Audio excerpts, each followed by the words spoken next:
За една година просечната плата во земјава според официјалната статистика пораснала за 10,5% и во јуле исплатената нето плата по вработен изнесувала 45.276 денари. Растот според статистика се должи пред се на зголемувањето на платите за 16,5% за административни и помошни услужни дејности и образованието и здравството за 15%. Токму ваквите бројки според власта се показател дека платите во земјава растат и Македонија е велат шеста поред според податоците во Европа во конкуренција со земјите од ЕУ и кандидатките за членство со раст на платите за една година. Додека од опозицијата обвинуваат дека 3 месеци поред просечната плата во земјава се намалува, а тоа доведува до опаѓање на стандардот на граѓаните. Според Сојузот на синдикати, просечната плата не треба да биде индикатор дека во Македонија се живее пристојно.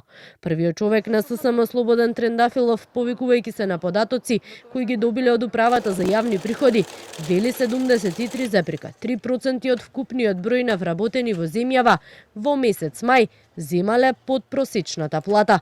Па од тука вели, неминовно е потребен раст на минималецот. 73,3% од вкупниот број на работници или 509.960 колку што примиле плата во месец мај 2025 година се со плата под просечната плата. Од тука сметаме дека просечната плата не е репер за унапредување на животниот стандард на работниците и не покажува дека се живее подобро во Македонија. И тоа како само го говориме многу години наназад.